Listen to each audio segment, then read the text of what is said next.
오늘 복음은 갈릴레아 호숫가에서 있었던 일을 전해주고 있습니다. 예수님께서 제자들과 함께 호숫가로 물러가시자 많은 이가 그분을 따라왔습니다. 인근 갈릴레아 지역은 물론이고 남쪽 유다와 예루살렘, 그리고 이두메아와 요르단 건너편에서도 왔습니다. 이방 접경 지역인 티로와 시돈에서도 왔다고 합니다. 이는 온 세상 사람들이 예수님과 사도들 주위로 모인 교회를 표상하는 모습이기도 했습니다. 예수님 주위로 수많은 인파가 모여들었습니다. 예수님께서 병자들을 치유해 주신 것을 보고 많은 이가 그분께 손을 대려고 밀려들어온 까닭입니다. 그래서 예수님께서는 당신 몸을 피하시려 배 한 척을 띄우라고까지 하셨습니다. 그런데 예수님 주위에 몰려온 이들 가운데에는 더러운 영들도 섞여 있었지요. 그들은 예수님을 알아보고 당신은 하느님의 아드님이십니다 하고 소리질렀습니다. 이에 예수님께서는 당신을 알리지 말라고 엄히 이르시죠. 오늘 복음의 핵심은 바로 이 대목입니다. 예수님을 맞닥뜨린 더러운 영들의 외침, 그리고 예수님의 함구 명령입니다. 당신은 하느님의 아드님이십니다. 더러운 영들이 외친 이 말은 그런데 내용으로만 봤을 때 카이사리아 필리피 지방에서 했던 베드로의 신앙 고백과 크게 다르지 않습니다. 베드로는 스승님은 살아계신 하느님의 아드님 그리스도이십니다 하면서 자신의 신앙을 고백했었지요. 더러운 영들이 외친 말에는 내용상 틀린 부분이 없었습니다. 하지만 틀린 말이 아니었다고 해서 그들의 외침이 옳았던 것은 또한 아닙니다. 객관적인 지식과 그분을 받아들이고 믿는 신앙이 반드시 일치하는 건 아닌 까닭이었습니다.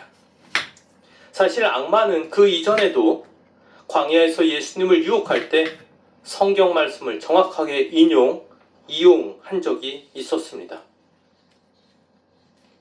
예수님께서 누구이신지, 어떤 분이신지 아는 것도 필요하지만 그것이 그 자체로 신앙의 전부가 될 수는 없습니다. 머리의 지식이 가슴에 그리고 온 존재에 깊이 체화되어 예수님께 의탁하고 투신하는 신앙으로 나아갈 수 있어야 하는 것이죠. 한편 예수님께서는 더러운 영들에게 아무 말도 하지 않도록 명령하셨습니다. 왜 그러셨을까요? 이는 예수님의 치유를 단지 표면적으로 병을 낫게 한 마술 정도로만 받아들인 군중들의 인식 상황과 관련이 있습니다. 사람들이 예수님께 열광했던 것은 그분이 병을 낫게 해주셨기 때문입니다. 그 이상도 그 이하도 아니었습니다. 군중의 눈에 예수님은 치유하는 마술사로 보였을 것입니다.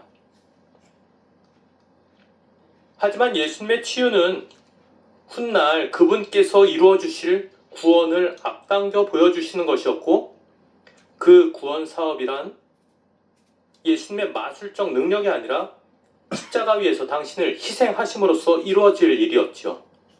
다시 말해 예수님께서는 단순히 병을 낫게 해주는 마술사가 아니라 우리 구원을 위해서 대신 고통과 죽음을 겪어주신 구세주이셨던 것입니다. 더러운 영들은 예수님을 만나 쫓겨나는 처지에서도 끝까지 사람들을 속이려 했습니다. 주님을 왜곡하고 그분께 대한 잘못된 환상과 기대를 심으려고 했습니다. 혹시 오늘날에도 우리가 예수님을 단순히 소원을 들어주시는 청부사 정도로만 여긴다면 2000년 전 악령들의 시도는 성공한 꼴이 되는 것이겠지요. 예수님은 당신 전부를 바쳐 우리를 살려주신, 구원해주신 참된 구세주이십니다. 악령들의 외침과 그 입 다물라 하신 예수님의 명령에서 우리 신앙의 방향을 다시금 되짚어보고 정화할 수 있으면 좋겠습니다. 예수님은 마술사가 아니라 우리에게 영원한 생명을 가져다 주신 참 구세주 그리스도이십니다. 잠시 묵상하시겠습니다.